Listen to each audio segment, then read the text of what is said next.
been working for 18 years. In my last role, I was the functional head for a large company. Things seem to be going really well.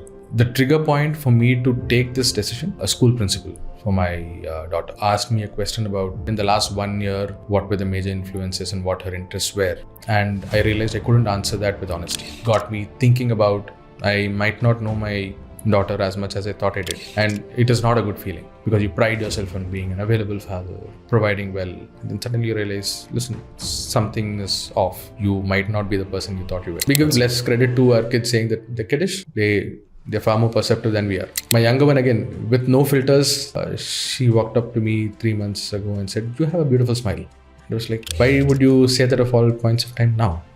Yes, because you have a beautiful smile. Oh my God. And my wife from the side asked me, what about 3 months earlier? He wouldn't smile. Was I not smiling? Really? And I was like, but I used to smile all the time. And maybe I was smiling at work. Maybe I was smiling outside. My wife from behind cues and says, you were not smiling at all. Wow. You're not smiling at all. That's a beautiful, beautiful story. We are on borrowed time. What I miss today is not going to be available to me 10 years down the line. If I miss the bus with my kids at this point of time, I'm going to be present to them at a later stage. Equally important. Yeah. But I'm not going to get this time back.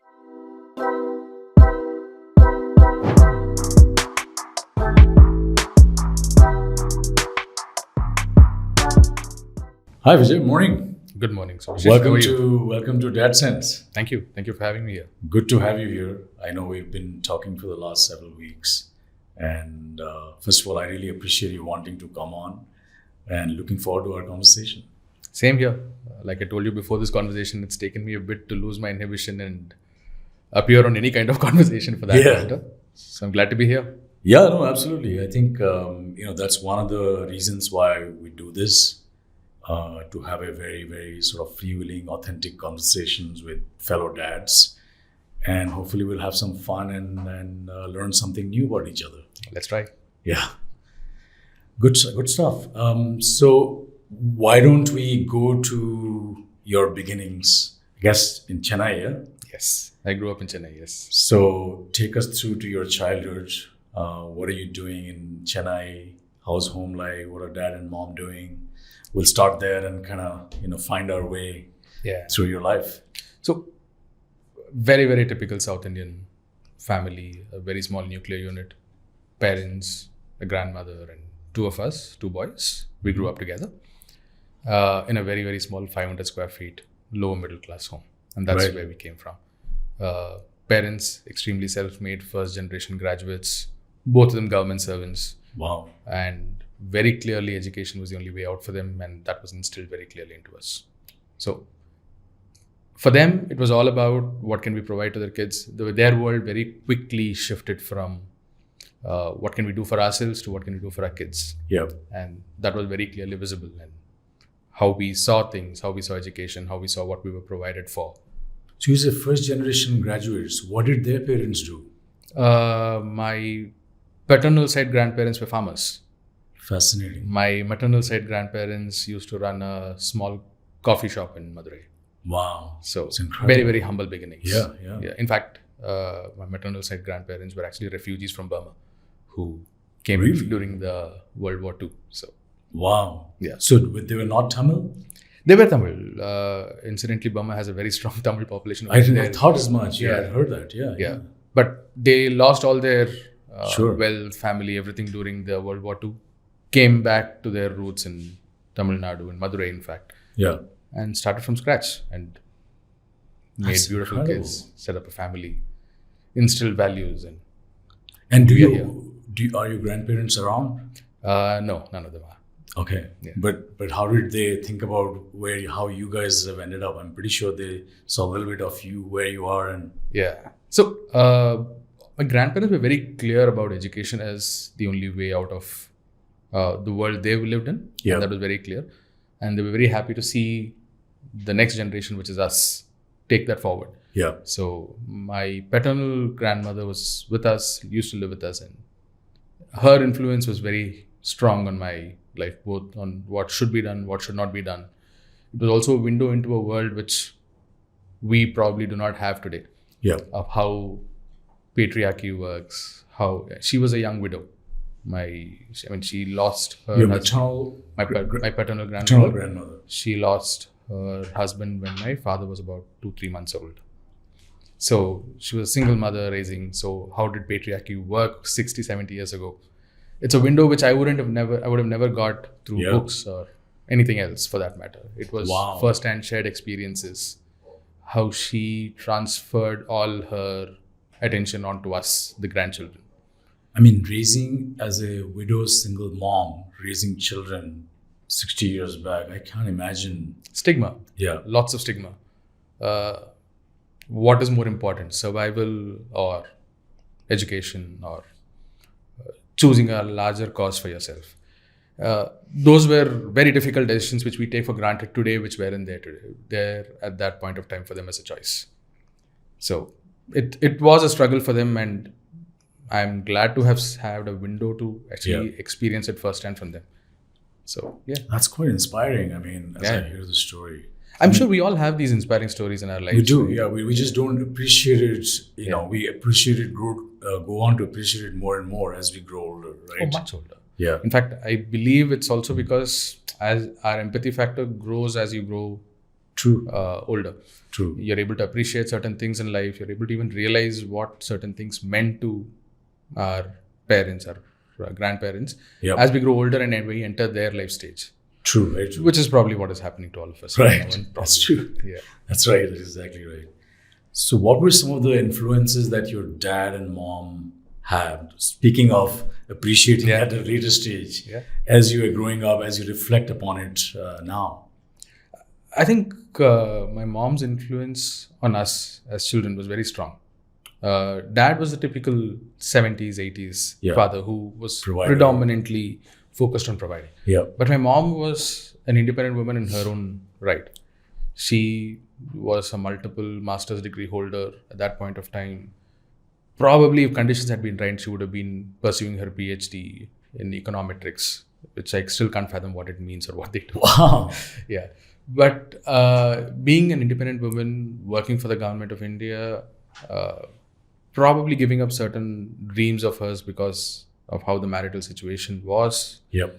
And still taking on the load of providing and caring for a home with 2 boys with relentless energy. Yes. And providing a sense of direction for all of us.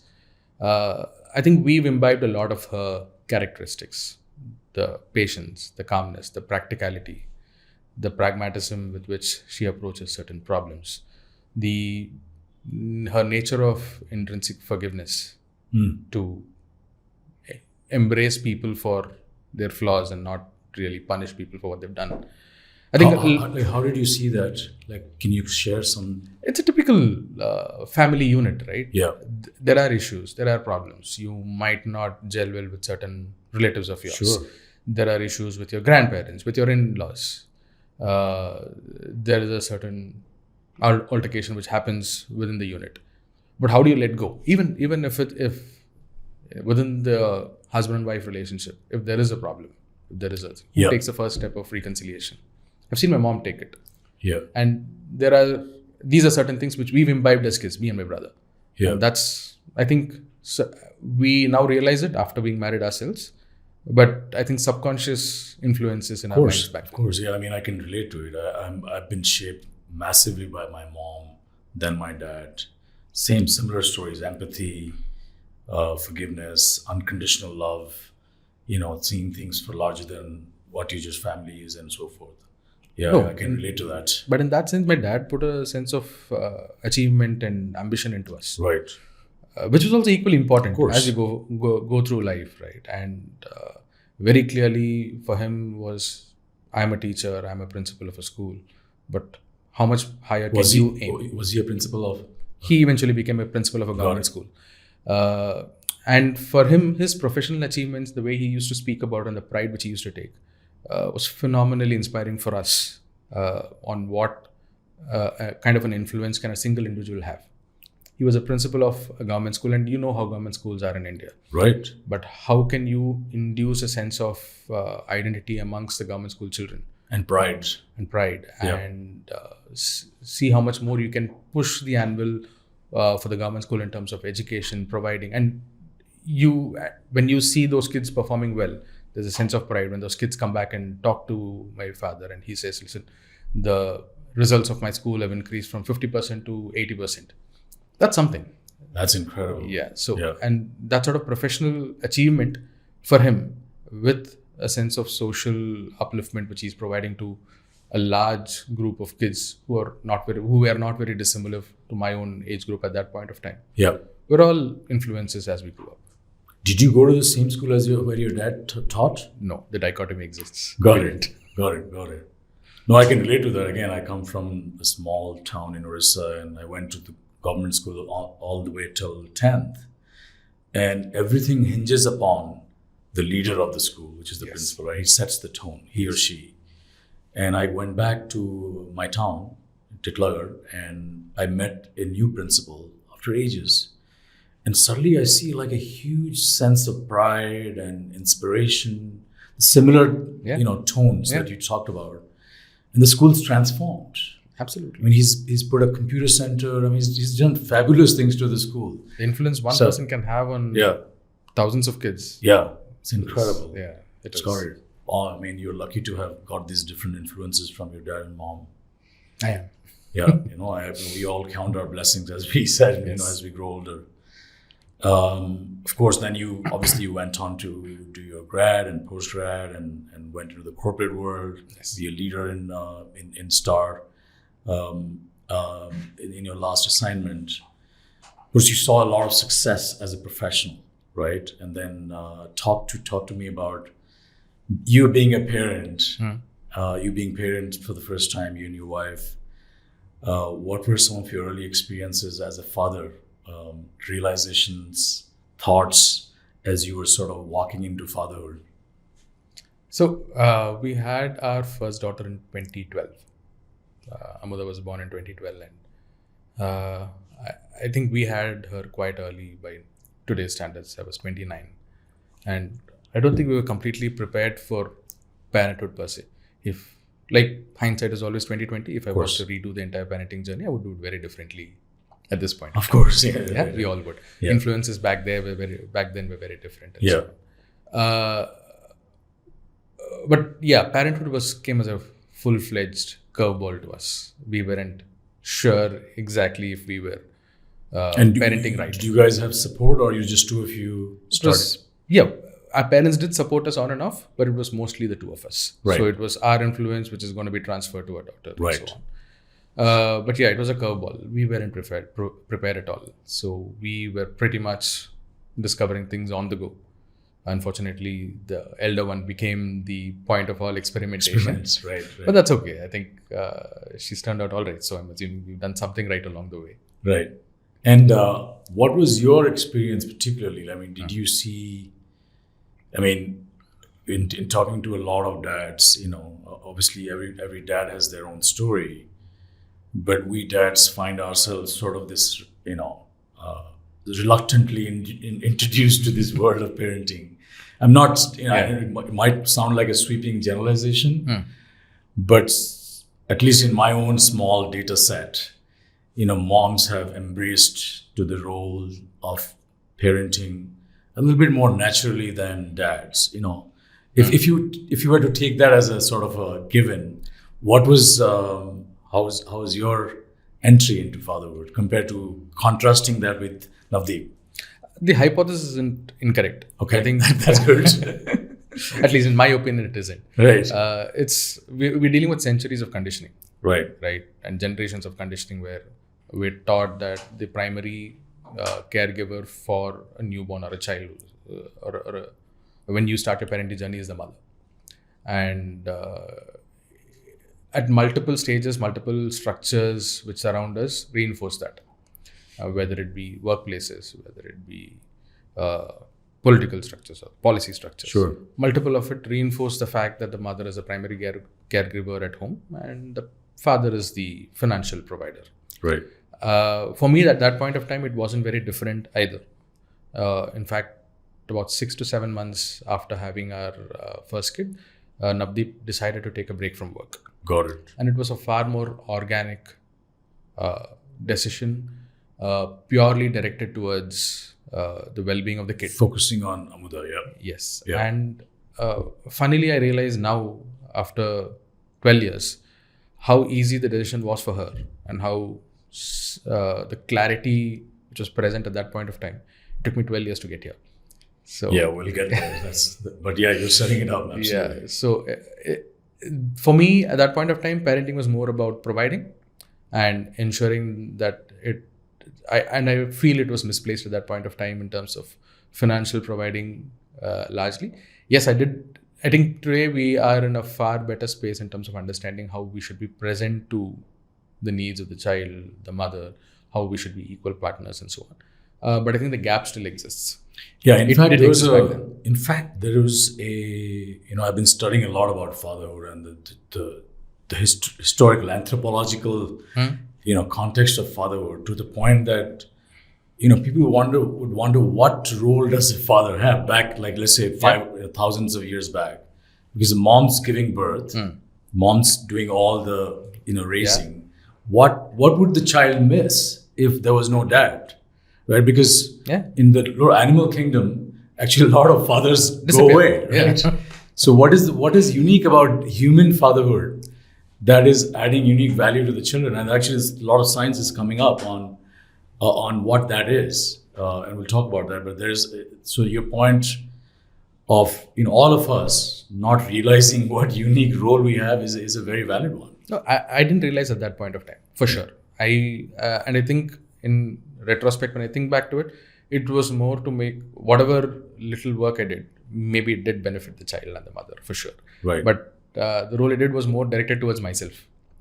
So when I connected with the kid, when I took care of the kid, it was more to fulfill that social obligation than the taking on the primary responsibility. I'm not so sure if we can go back there and validate these reasons, but I feel I should have played a greater role back then. And when did that realization come? Much later, when I had the second kid. Got it. Yeah.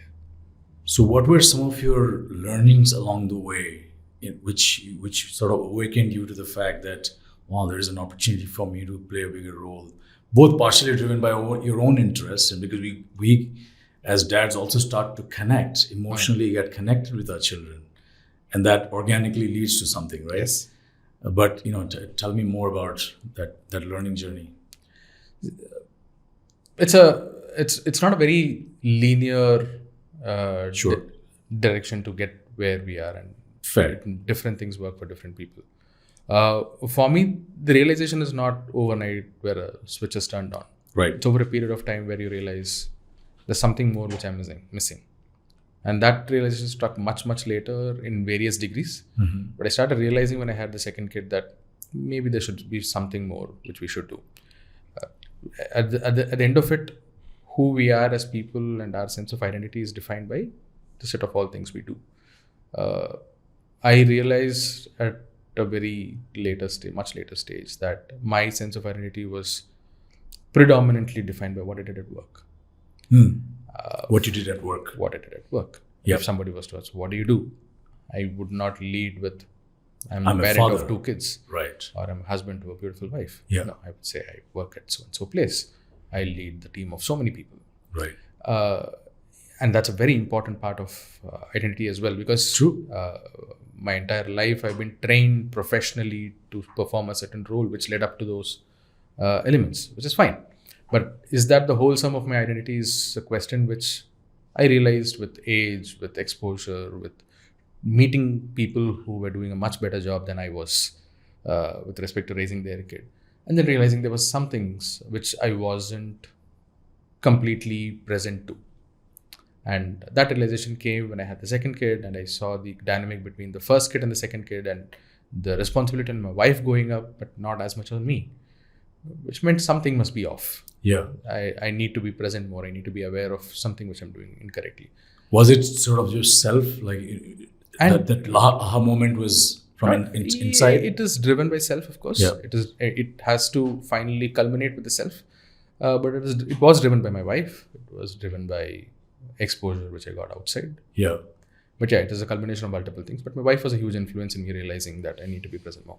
Yeah, I mean, it resonates with a lot with me as well, because I think organically it's very hard for us to kind of go deeper and deeper, at least in my own experience. And my wife played a huge role in allowing me to. I mean, it felt like a stretch at the time, but now it feels like a gift. Absolutely. You know, thank God that she asked me to do more, which allowed me to go and do more. And then as you do more, you want to do more, and it kind of goes, right? So I relate to that. Absolutely. My wife is my conscience keeper. Yeah. And she keeps me grounded and directed right. Yeah. So I'm glad she did that for me. And it's not an easy realization. Even when somebody says something to you, accepting it is not straightforward. Yeah. Because again, you'll need to break out of the shackles in your own mind to say, yes, what this person is saying is relevant for me. Yeah, your inner doubts. Yeah. Well, you talked about identity. I think that's very real, even to date. When you are asked to introduce in a public forum or in sort of anywhere you're not at home, it's very. Even now, I don't start. I'm a father, right? You start defining yourself through work, and I've learned and I've kind of consciously worked on adding father to my definition, even in sort of non setups which has nothing to do with parenting. Right. In a bit of a more forced way, to be honest, because I think that, once I do that, right, I see other people doing that. Yeah. Even moms, if it's in a work setting, right, and so my like for instance, Amazon, right, we'll go into a new team meeting, and let's go around the table introducing ourselves. Like, okay, I'll do this at Amazon. I've been here with Amazon for 6 whatever years, right, and I'm a father of 2 children. Right. It didn't occur, of course, like you said, day one, but at some point I started doing that, and then the next person will also say, I'm mom of 3 children, whatever. And it's fascinating how, there's this contagion that happens. And we are all creatures of social reinforcements and conditioning, like you said. I think it's also to do with the sense of validation and where you get the validation the most. True. Sorry, a little bit of diversion into something please. A little higher than what we're talking. When we talk about identity, it's about the self and mostly about the self and what means the most to us as people. Yeah. And it's not unusual that we gravitate towards things which give us the most validation in social circles or in social conditions. If I'm going to get a validation of being so-and-so in an MNC, and that's going to be my calling card, which will open doors amongst peers. Yep. That's going to be my primary one. What happens within closed doors, which is the parenting, which is the smallest functional unit in the society, is restricted for the family itself.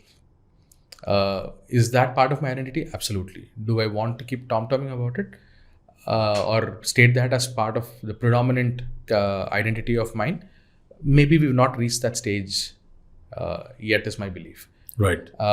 Should we be there? I don't think it's a one versus the other. I think one influences the other far more strongly than we give credit to either.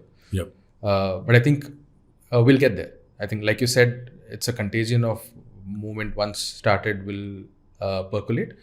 But for people to realize being a father, being a husband, where you're from, what your interests are an equally strong part of identity than just a job you do. Yeah.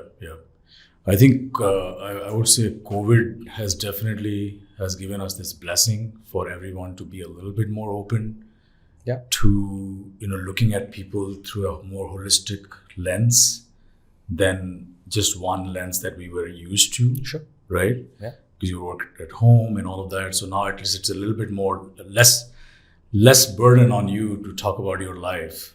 Maybe a little more less freely than just saying I'm the head of this company. Absolutely. Well, speaking of identity, we'll cut to one of the topics that we wanted to talk about today, which is you decided to put a big hole on that identity and take a career break, right? Which is, I can only imagine how big a decision it is having done myself a few months back. So I'm very, very keen to listen to your story of what inspired you to take a break, because it's a big decision, particularly for men. So, been working for 18 years. In my last role, I was the functional head for a large company, doing reasonably well, right? And that becomes your primary calling card, Right. which opens doors. Introduce yourself. There's a sense of achievement which emanates from there. Things seem to be going really well, right? The trigger point for me to take this decision, while it is a slow build of multiple factors and everything, but the trigger point actually was an interview with a school principal for my daughter, who asked me a question about what her interests were and what she did, or actually I can't recall the exact wording of the question, but in the last 1 year, what were the major influences and what her interests were was the perceived question. For your older one? For my older one. Yep. And I realized I couldn't answer that with honesty. I was there, but I was absent. So I had to be honest and declare to the principal that I feel like a parent in absentia. So you please do not go by my opinion and let my wife answer that. Was she there with you? My wife? When this question came to you? The daughter wasn't there. No. No, your wife was there? My wife was there. Good. Yeah. But he asked you, the principal. The principal asked me.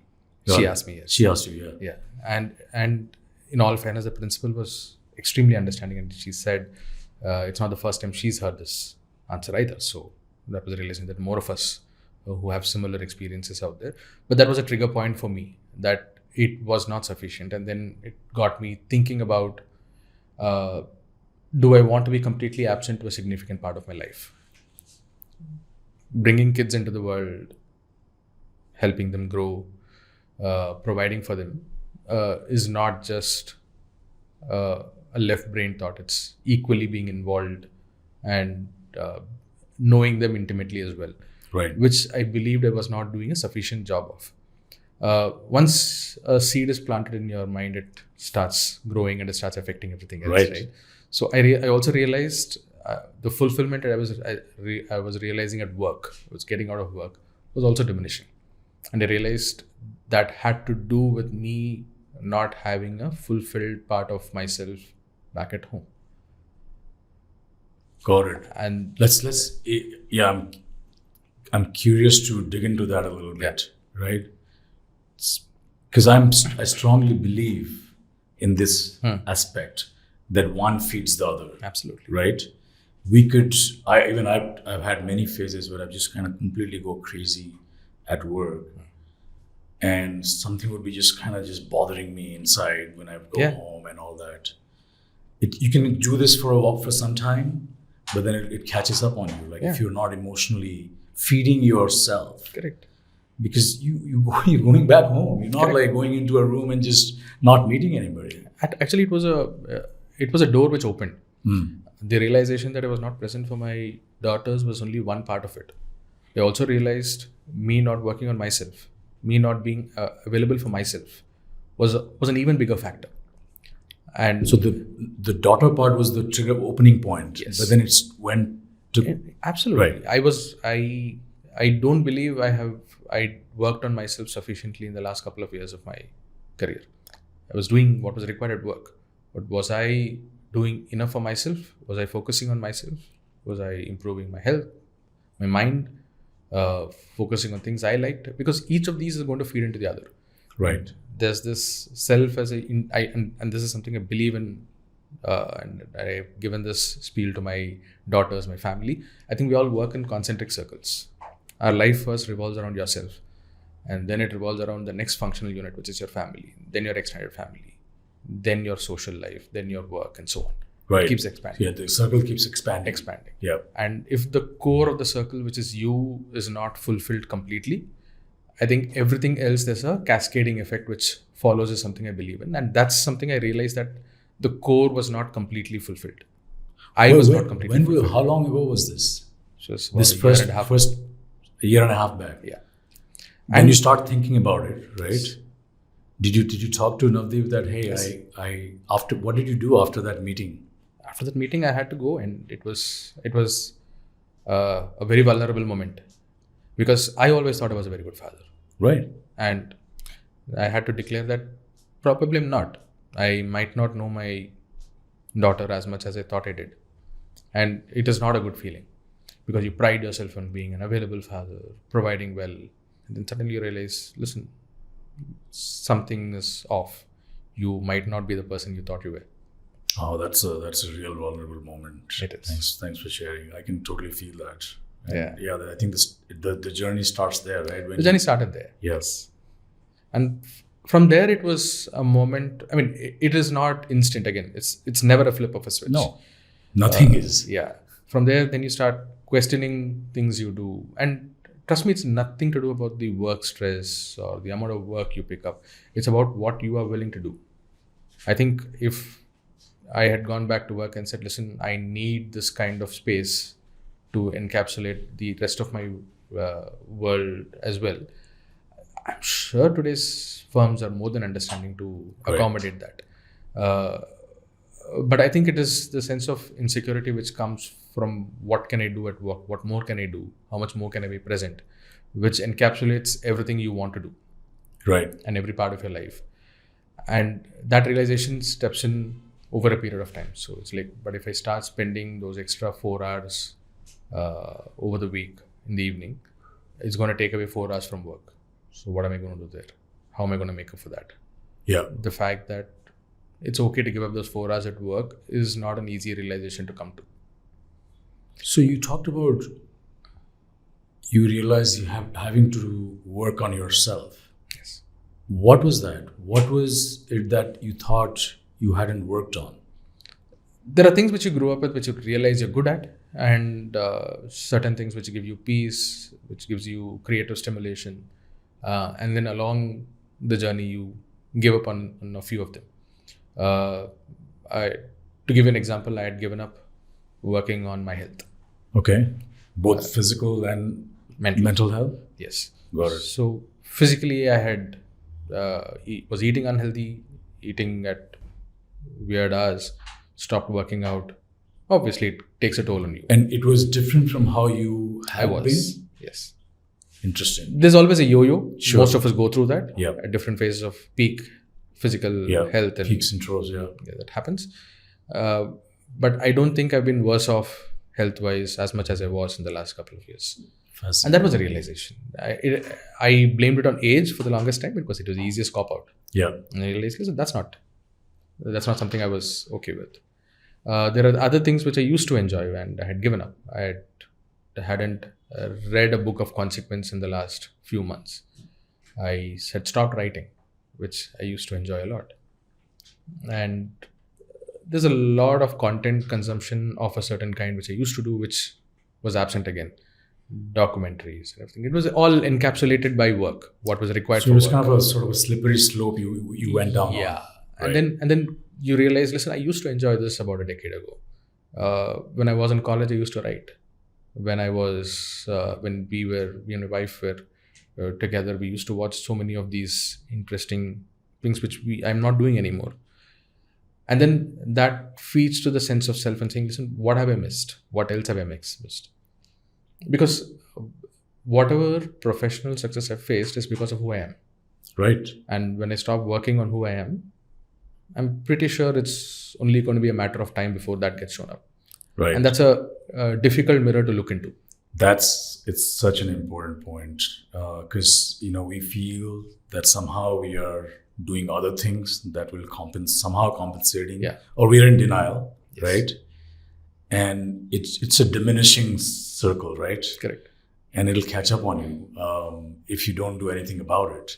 Like you said, look in the mirror. Yeah. And I'm sure there are people who've struck that balance and are doing it beautifully. Yeah. Right. I couldn't do that. And I realized I'd lost that balance. And it was up to me to regain that balance, which was very critical for me. And I knew once I regained that balance for myself, I would be able to regain that balance for my family and would eventually reflect on what I did for a living, which is also a very important part of who I am. Sure. Yeah. And that took me a significant amount of time to realize. So it took me close to a year to realize that, listen, if I do not start working on who I am right now, every other part of my being is going to be affected. Yeah. Once you got there, how did you guys all come together to sort of make that a firm decision? What did that look like? So, I can speak for myself. I'm lucky. Navdeep helped me quite a bit through this process. She was my sounding board. She's my conscience keeper. We were the unit which took that decision. That you told your daughters that dad's going to leave his work? Once we decided. Yeah. Once we were very sure of our decision. Because there are lots of insecurities and social conditioning which you have to overcome before you take that decision. It's not easy. Sure, yeah. Especially for people like some of us who come from middle class families. A salaried income is far more paramount than anything else. Yes. Those stigmas are being broken left, right and center by the wonderful people around us. But some of us are still in that loop. And for us to break out of that loop takes a lot of reinforcement and support. When I quit my job, that is one thing that I've struggled the most. Yeah. Of not having the predictable paycheck come to Absolutely. you. And the idea that it's not going to come, and you know that's how it's going to be. Yeah. It's pretty nerve-wracking. Oh, it is. It is nerve-wracking, but and that's where you fall back on who you believe are going to be supporting you through this journey. Yeah. So for me, it was primarily my wife. Sure. She stood like a rock and said, "Take this break. You need this for yourself." And she was very confident that if I needed it, it's going to help us as a family. And that realization was very clear. So once we decided, we did speak to our kids about it. They were there. My elder daughter is 12, younger is 7. So the elder one had far more evolved questions. Sure. What are we going to do for money? Are we going to be okay? Should we? And immediately they jump to solutions. Should we start cutting our expenses? Start solutioning, yes. Yeah. Should we start cutting our expenses? Should we start saving more? Maybe we should do this. And we had to listen. We're okay. 18 years still counts for something. Right. We'll be able to tide over time. Yeah. So we'll wait for some time. And the younger one has far more practical questions. Are you going to be at home? Yeah. So are you going to take me down to play? Are you going to teach me how to cycle, which you've been postponing for the last couple of years? So those questions come in. Right. And it was very liberating to talk to them at that point of time and enroll them into this. It's pretty normal, right? Like once you have that conversation. Yeah. They are far more mature than we give them credit for. And they help you through this process. And it fuels with you so much of hope and power. Yeah. I don't think I would have been able to take that decision with confidence if it wasn't for their support through this as well. Yeah. We give less credit to our kids saying that they're kiddish. True. They aren't. They're far more perceptive than we are. Trust me, I've been experimenting with that aspect of, because we are also like conditioned to not share everything. Yeah. As because of whatever. Yeah. But I've been pushing that envelope slowly, and every time I push it, nothing bad happens. Like they soak it up. They have a few questions, which is good, right? They take some time to just very fast process, and you move on. And you're like, shit, like I was holding on to this for like 5 months and nothing happened. Yeah. They're far more resilient than we are. They are, yeah. And that's a great learning. Yeah. Cool. So thanks. We'll keep going along this journey. Yes. So now you start your break, right? How does life look like for the first weeks, month? Like it's been how many months? About close to 6 months now. 6 months, yeah. So how has life been in the last 6 months? I think this is the part of the life where I've been the most joyous. Very interesting, very funny. Yeah. Probably more interesting conversations, more interesting happenings. I don't think I would have seen life in this way if I still had a full-time job. What are some of the examples? Can you share some? Oh, very fun. The first day my break starts. You have these weekend breaks, of course. But the first day, on a weekday, I'm at home around dinner time. My younger one comes up to me and says, "Listen, I know you're at home. What are we supposed to do with you?"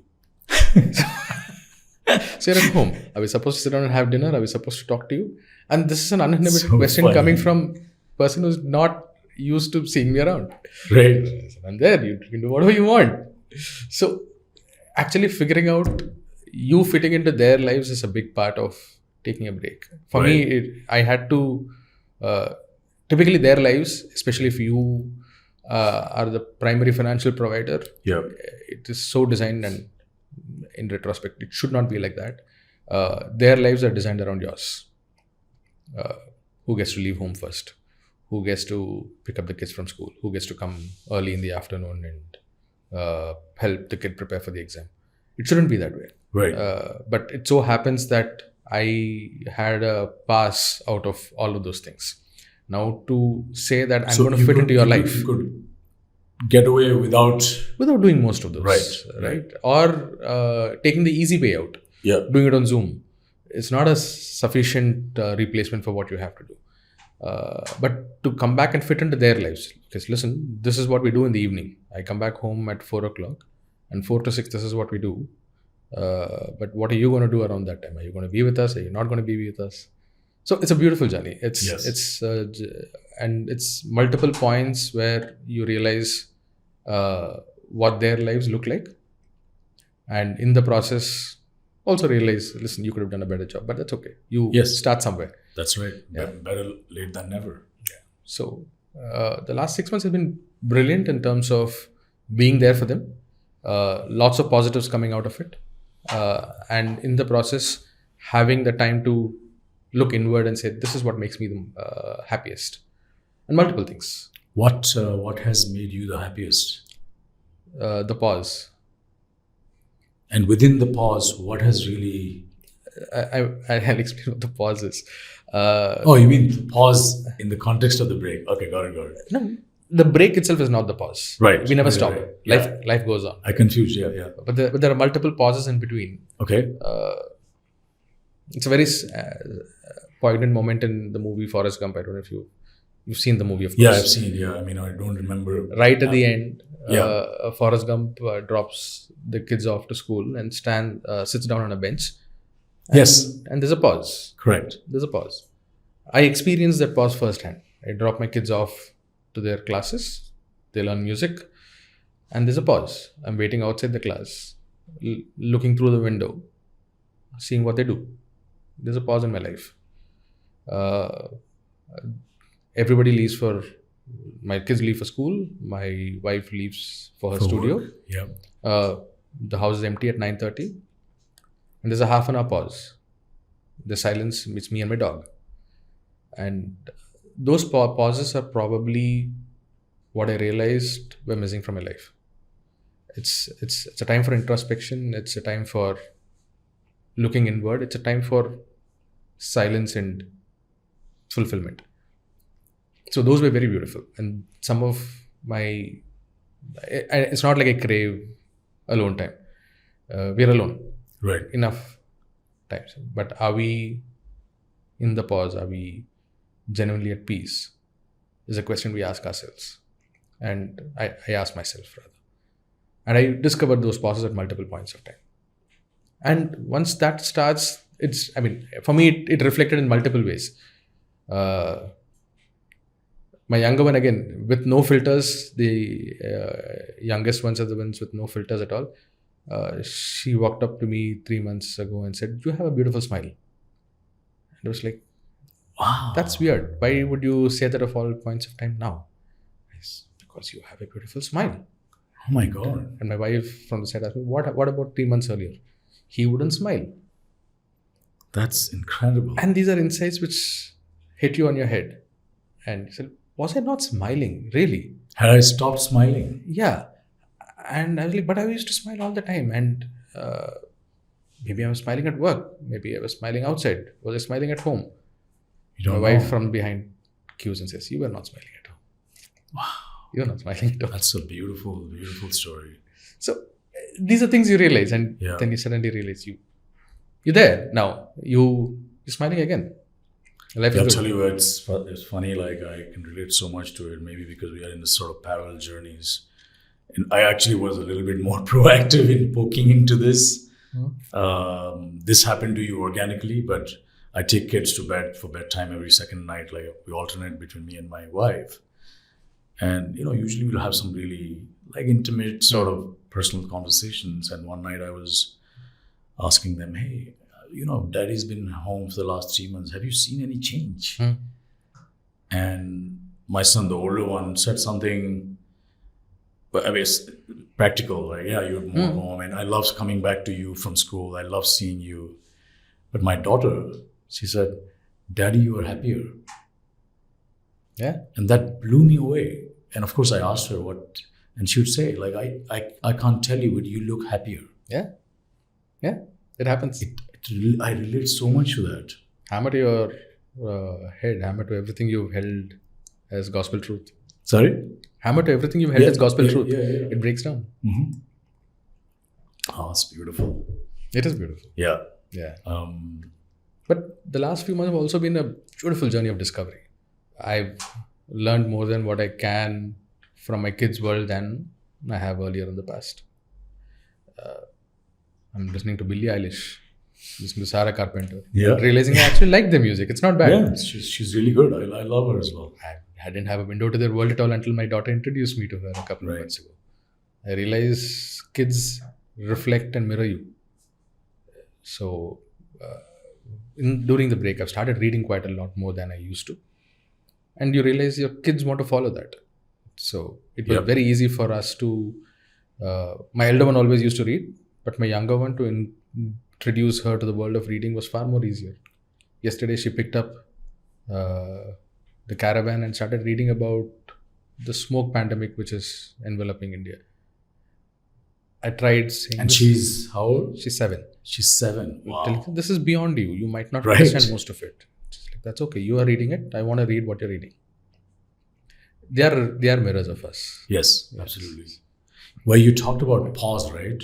I think pause can mean different things, right? But the pause that you're talking about, my understanding is just sort of not waiting to do something right after, right? It's this literally stillness. Yes. Right? Yes. Nothing before, nothing after. Like, this is it. This is the present. Yes. And I have nothing to do now. Yeah. Just appreciating that stillness is the pause. Yes. Because a lot of times, like you said, it's not like you never sat quietly or you're never alone, but that does not equate to... Just to take that example of what I gave earlier, I've taken them to music class. Right. Before. I've sat outside. Yeah. But I've been on my phone. Correct. Working on something. Yeah. Reviewing something. Preparing for something a little later. I've never looked through the window and seen them perform. Yep. That's a pause. Yep. That's a pause of stillness. Observe. And There's nothing before, there's nothing later. Right. It's that moment at that point of time. That's right. One of the things I happen to... I don't know if it's because of my own journey that I'm appreciating this more, but I happen to be talking to another dad, and we're just talking the virtues of this break. But of course, folks who are listening or watching this are not... Very few of them are on breaks, right? Yeah. Most likely, a lot of us are, and we will go back to work. You will go back to work, hopefully in a different way, in a much more richer way. But one of the things that the skeptic of this conversation would feel is it's easy to talk about this when you're not working. Yeah. Right. And you're lucky and you can do this, and good for you. What do I take away from this conversation, right? And I wonder about my own self. Like, I'm going to have to go back to work, and there are some really beautiful learnings that are happening over the last several months. How do I take these and how do I apply these when I get back on the treadmill or on the horse, whatever way you define it? So, what would you say to that? I would say I'm going to draw into a boxing analogy out here. Typically, boxers, when they're trying to figure out what the opponent does, is to take a step back and evaluate, wade through life, move side to side, and figure out. And that step back is not actually moving back. It's actually pausing to figure out what lies ahead. What's the strategy to bring out next? because You mean during the bout? during the bout, Not when they're taking a break. no, during the bout. I didn't know that. So a lot of people move back, a lot of people weave in and out, Right. trying right. to Yeah. figure out what the opponent is doing, and they dance around and say that I'm not going to be engaging in this fight for now. I'm going to figuring out what you're good at. I think a break is like that. I'm not necessarily moving backward. I'm just taking a step right now to figure out what's going to help me in the next phase of my life. Working is a significant part of my identity. It gives me a certain validation in the social world, which is very important for a lot of us. It is important for me. Sure. I will get back to it at some point of time. Right. But to help me there, I need to fix the rest of my worlds as well, which is what this break is doing for me. So is it easy for everyone to do it? I wish it was. But we do not live in a social structure where it's easier for everyone, or not everyone is equipped to take that call right away for multiple reasons. Sure. Each one their own journey. Right. But if there is a possibility to look in and evaluate within while not compromising on the work front, by all means, they should do it. For me, this break is to evaluate myself, evaluate what I should be doing, what I should be doing better, what I wasn't doing better, and getting rid of that and working on myself. If it's possible, and for me, I couldn't have done it while doing a full-time job. Right. I couldn't have done it. I'm pretty sure there are people better equipped than me to do it while doing a full-time job. Yep. That's perfectly fine. I'm sure there are people who can do it while doing a variant of a full-time job, and that's okay as well. Yep. I don't think there's one size fits all solution out here. This worked for me, and I'm sharing that. Yeah. And also, I think I keep thinking about, okay, I'm doing this now. How do I keep that thread going with a lot of time constraint, right? So my answer to that is, let's say I'm practicing music or I'm practicing just empty space time.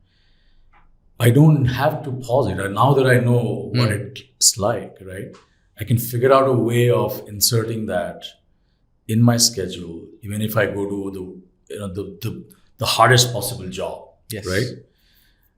Because I think that's the discovery. I think that discovery comes with knowing what moves you the most. And that discovery is not possible when you are obsessed with one thing alone. Right.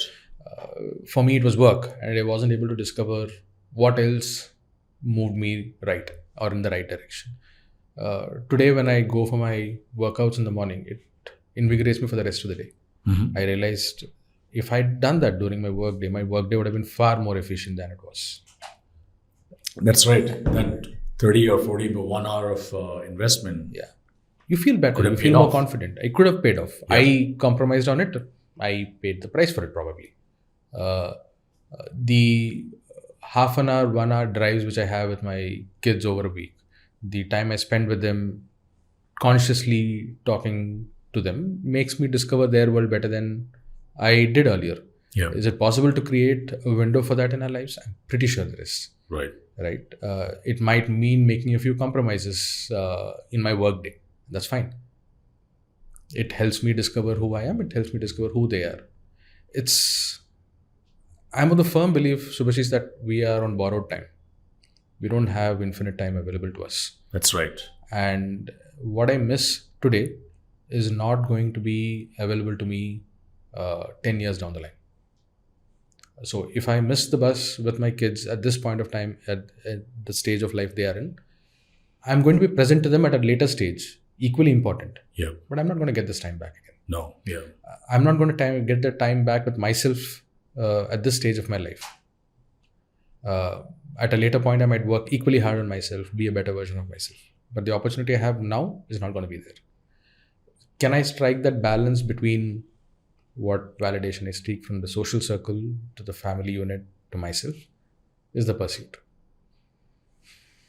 Yeah, that's pretty well put. How you talked about eating well, you weren't eating well, right? Yeah. I mean, are you eating better? Much better. What changed? The consciousness that I was doing something wrong to start with. Yeah. And then can you fix the need to fix someone and putting an ecosystem to help you through it? I have a great trainer. I have a great wife who helps me fix my diet, and it's a decision which you need to take and to stick by it. So it's not very difficult.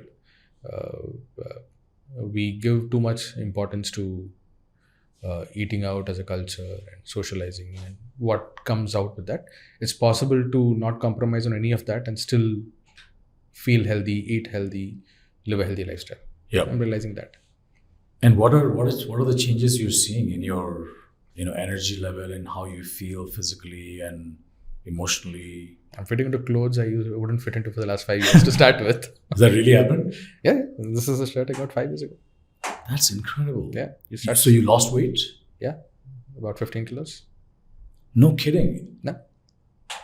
But again, this is not a unique journey. No, it's not. But I mean, that doesn't make it very obvious and easy though. Yeah. There are multiple people going through similar journeys. Yeah. There are multiple people who, and a lot of us are taking conscious decisions to focus on ourselves physically, mentally, and so on. Yeah. And it's there it's a switch. There it's a decision choice. Like they say, it's a matter of discipline and routine, right? Yeah. You don't give up on something, and that habit will not give up on you. True. It will come back to give you benefits. Yeah. Something I got very passionate about in the last 6 months, the entire fitness journey and so on. I'm not the fittest, but I've come a distance. And they say it's our own unique journey. It's not in comparison to anyone else. Correct. So I will not give up my 5 days a week of workout plus sport for anything right now. I will go for it. Even if it means I'm the only guy out there on the road pounding it, I will follow it from now on. And that's the promise I've made myself. I will not give up my time with my kids, come what may. I will not give up my reading and writing time, come what may. I'm going to take out time, even if it's sitting in the airport at 1 o'clock in the morning and banging out a 300-word post on what I believe. I'm going to do that. Yeah. Those are non-compromisables in my head. And sticking to those habits, sticking to those routines is what is going to make this realization sustainable. Otherwise, if it's going to be going back to the same routine, right. What's the whole point? I would have wasted the right. Because, God knows you made a lot of sacrifices in other ways to be able to, right?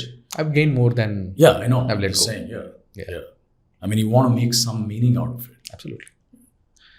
Now, thanks for sharing. It's really, really profound, understanding and reinforcement of what this means. And I'm only appreciating what you're going through.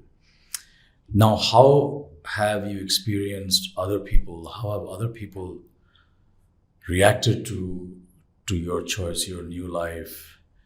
Because we live in a society, we live with people, friends, we have relationships. Yeah.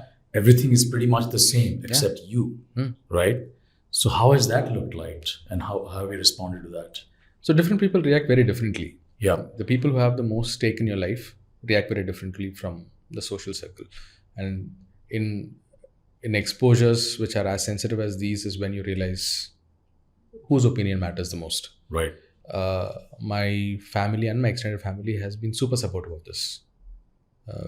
They've given me a blank check and said, you take as long as you want. We're there to support you. Whether it be financially, morally, even if it means you downsize your life and come back home. My parents have given me an open offer. Listen, you can move back in with us if that's what it takes. Right? And there's no judgment. Yeah. There's absolutely no judgment at all. My mom is like, happy. You say, you take a less paying job. You want to do something else on your own, please go ahead and do that. But stay in the space where you are right now. Back your decision is what they've given me the blank. And I've been lucky to get that from that kind of a validation. Yeah. The social circle is where the responses get very interesting. Yes. Talk to me about it. So, it's been eye-opening for me in the sense that a lot of people are appreciative, envious, and in a sense, a lot more applauding of the decision than I thought they would be. So people say it takes a lot of courage to take a break. And probably a reflection of what they would like to do as well. Sure. We all would like to take a break. Yeah. So that comes across, and there's no judgment per se, which is negative or putting down in any manner, the way I see it. There are a few people who want to listen, what do you do for the entire day? And there are interesting questions which come by. And when I say, I do whatever I want. I have a routine, of course, but I do whatever I want. My everyday routine is not restricted by a task to do, which I have from somebody else. I define what I want to do every day. Certain days I write, certain days I read, certain days I listen, certain days I watch, certain days I vegetate. Yeah. And that's okay. It's difficult for them to comprehend, but there's a sense of intrigue which surrounds this as well. There are a couple of people who judge, and there will be people who judge, Sure, who ask difficult questions. Listen, when you go back, you're not going to be valued the same. This break is going to reflect on your resume. Yeah. Yeah, they will. It will. It's okay. Yeah. If somebody is going to judge me for the break I'm taking, it's their choice. But that group of people, as much as they do it from concern for you and they genuinely care, is in minority. Yeah, it's a majority of people I have met during this period have been extremely supportive of the decision.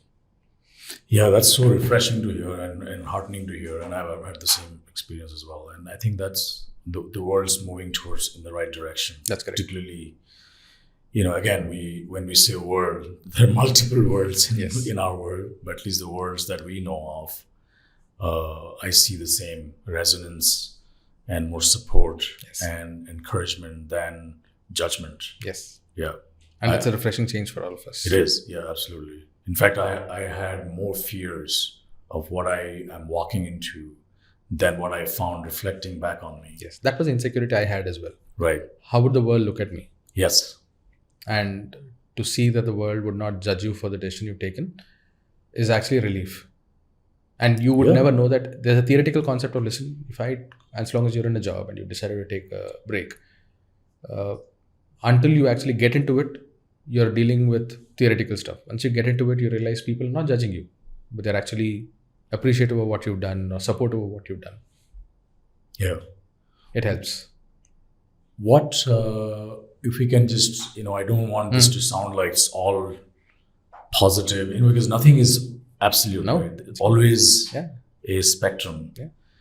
What were some of your struggles, or what are some of your struggles as you experiencing all these beautiful realizations? I bet there are some moments of struggles and questions and anxiety. And what are those? There are times when there is some self-doubt which creeps in. Yeah. Did I take the right decision by taking a break? Would I be okay? Would I be welcome back the same way? Those are insecurities which are predominantly around the work front. Would I be okay with going back? And those are primarily the ones which have come up to me. The struggle has largely been on that front. And it's not just restricted to me, it's also restricted to my wife. We realize how fast will we be running through our savings. Yep. Are we financially going to be okay? 6 months can stretch to 2 years. Are you okay with that without compromising on the current lifestyle? So there are times when we get cold feet. Sure. There are times when we get anxious about what we're doing. And that's where the strength, the resilience of who we are and the commitment we made to each other comes through. Yeah. And those insecurities have to be handled by yourself first and your family next. I'm lucky to have a very strong support system. Right. Cool. Well, thanks for walking me through this journey, Vijay. It's been really enlightening, kind of reinforcing, and really, it's created moments that was, I could feel and take myself to those moments. And these are really powerful moments. Your realization with the principle, and then the pause will stay with me for a long time. It's a process of discovery for me as well, as we speak. I know, absolutely. Yeah. Hopefully we are sharing stuff that is of value to other, folks that are listening to us. Speaking of which, what would you tell other fathers particularly, and mothers in general, parents in general, who are thinking of taking a break? But like you said, every break is different. Yeah. It doesn't have to be exactly what you're doing. Exactly. So what would you tell them? I'm going to repeat what one of my friends told me a couple of days ago in a very, very different context. The thing was, if you have the belief, clarity doesn't matter. So if That's you a good believe, one. if you believe that you need a break, if you believe that you need to step away from something and focus on something else, that's the first hurdle to cross. We are not going to enter this world, especially with the conditioning we have, with 100% clarity. Clarity, yeah. Forget 100%, even 50% clarity. Sure. It's going to be a very mucky world. But clarity will emerge. As long as you have the belief and you bought into the fact that you need it, things will work out in the end. Clarity will emerge. And is belief a rational thing, or emotional, or it's both? It is, belief is belief. It might not necessarily be rational or emotional. It might, that's why it's belief. It might be informed. It might be informed by multiple things, but it's a code in your head. Right. Once it becomes a code in your head, you do not deviate from it. A rational thought or an irrational thought or an emotional thought might not necessarily affect it as much as what you consider it to be. Sure. So, which is why it's the belief. It does not need proof. Right. So once you have the belief, clarity will emerge on its own and in its own time. We will be the generators of the clarity as well, as long as we do not question the belief. So I would suggest for somebody who's considering a break, they should go for it. We should go for it only if we have the belief that this is going to help us. Yeah. If it does, go in head along, and clarity will emerge. Embrace the chaos, embrace the murkiness. The process of discovery is probably far more beautiful than what we give it credit for. Yeah. I love that. If you have the belief, don't worry about the clarity. It'll emerge. We will not have clarity. Yeah, you'll not have clarity. True. And it applies for life as well. I mean, not just for this. Which is why what my friend told me struck Yeah. so much in my head. And Yeah, I think it's so simple and powerful. Yeah, that's and it's retrofitting for me. I realized, listen, this is what worked for me 6 months ago. Right. So in a different context, the same thing might work. Yeah. And the corollary to that question is what would you tell men and fathers in general? Doesn't matter if they're taking a break or not, just to focus on their, themselves. What would you tell them? Like, how should they take care of themselves? And why should they take care of themselves? I don't want to be sounding No. I mean, coming from sermonizing, right? No, it's not coming from a preaching or talking down at other men. Just passing on your experience. Absolutely. So it's not a sermonizing thing, but what worked for me is a combination of factors. We live in a world where we need our minds to be stimulated and working at peak efficiency at all points of time. For that, there are multiple things which need to work in consonance to make it operate that way. One is, if your body works well, it reinforces the mind and it becomes a vicious cycle. Second, your emotional state of being becomes an equal contributor to how efficient your mind is operating. So if you fix your body and you fix your emotional state of mind, I believe your efficiency at whatever you do becomes significantly better. This is a learning I've got. Yep. After realization, not just from the last 6 months, but over a period of time. So I would recommend people, this is my journey. In my journey, this is what has worked best for me. And if it works for somebody else, this template for them to take. And this emotional health part is equally important, right? Particularly for us men who are, I think we were talking about mom blogging back in 2010 when you were observing that as a marketeer. And why don't you tell us about that observation and what can men and fathers learn from that? What blew you away? So we were talking about in a very different context about how parenting and how I got a window into their world. And I was saying my window into the world of parenting was way before I became a parent myself. Right. Was through the world of mommy bloggers who were quite popular, and quite a few of them operating in the blog world in the late 2000s and the early 2010s. The one thing which struck me and garnered my attention immediately was the uninhibited nature of their sharing. Probably it's the same at this point of time, but that was new for me at that point of time, where how could they share so much about their everyday lives, insecurities, anxieties about their kids without being scared of being judged. Right. or oversharing at that point of time. And that's something which struck with me. And while it helped me a lot to get an insight into a certain world of people who I was not exposed to, Right. but that's something I've taken away. And I've realized as men, we aren't as secure in sharing as women, moms are. Right. Maybe that's something for us to learn. Yeah. I still am not comfortable completely sharing everything. Right. I told you this Me before this neither. conversation. Me neither. No, absolutely. Yeah. But I think this example, I mean, it can just help us find other men. You don't have to share it to a whole world, right? You start small. Yes. Just two dads talking to each other about their anxieties there is liberating. We men love sports for a reason. Right. We operate in our sports units are very strong. Our network. Correct. And the support system, if we can establish it around some of these structures, it's going to be powerful. For me, what worked was, I was sharing with you earlier, I'm part of a dad's cricket team right now. Right. I'm a terrible cricket player at this point of time. You're in cricket broadcasting, but it's different from playing cricket. Very different. Yeah, I'm a terrible cricket player, but the way the team has become my support system to a lot of through this entire journey is unimaginable. And it might not be sports, network, cricket, but whatever be your support system, I think if you have one, I think it goes a long way in moving the needle. I think men have had sports teams and these networks forever, right? For eternity. What does not happen, me being there, is our ability to say, "Hey, I'm hurting." Yeah. It just doesn't come naturally. No. We could say, we can brag about stuff, we can just banter, joke around, but I'm hurting, or I'm not in a good place emotionally, or you said this to me, I didn't really like it. Yeah.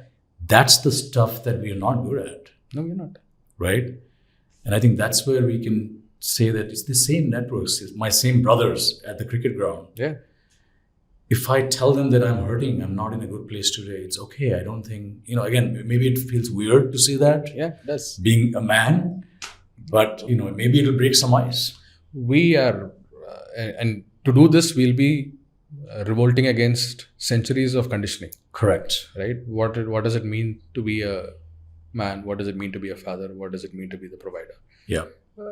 Those insecurities will not, and those guardrails will not go down in a jiffy.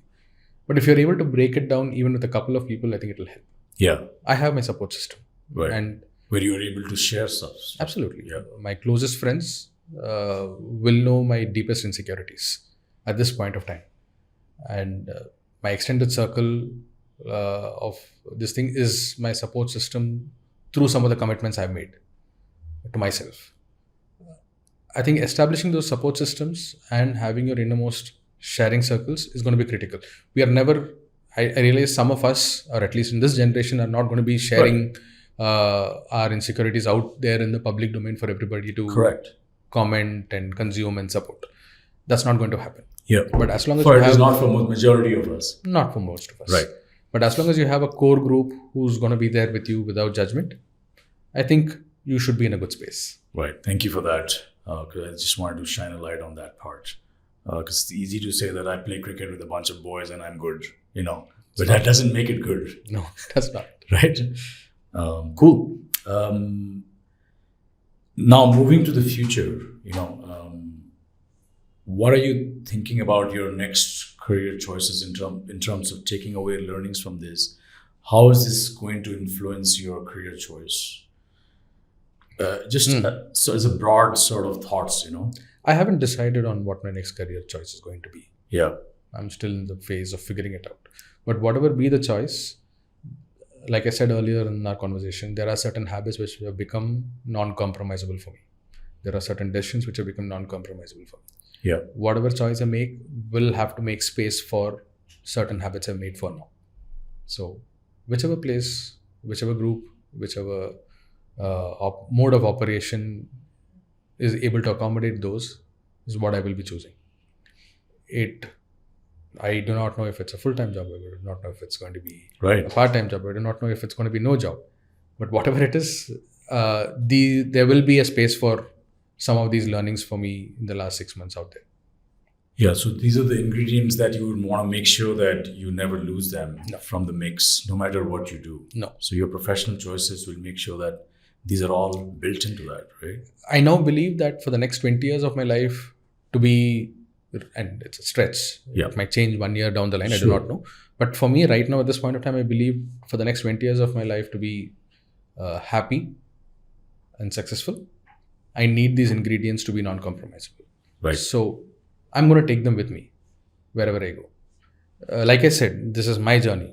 I'm pretty sure there are people who figure this out far easier, far earlier, with far more clarity than I have. Sure.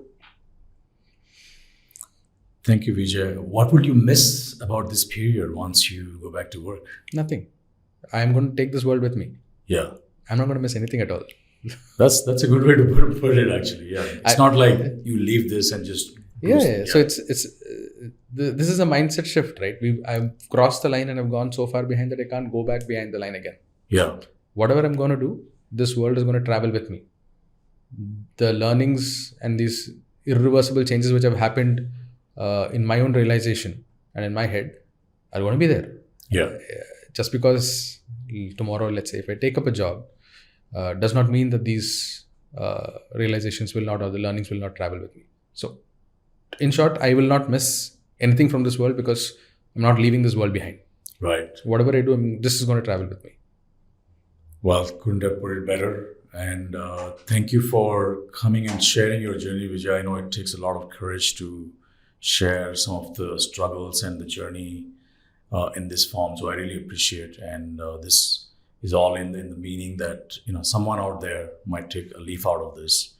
And I really appreciate you coming on. And it's been great talking to you.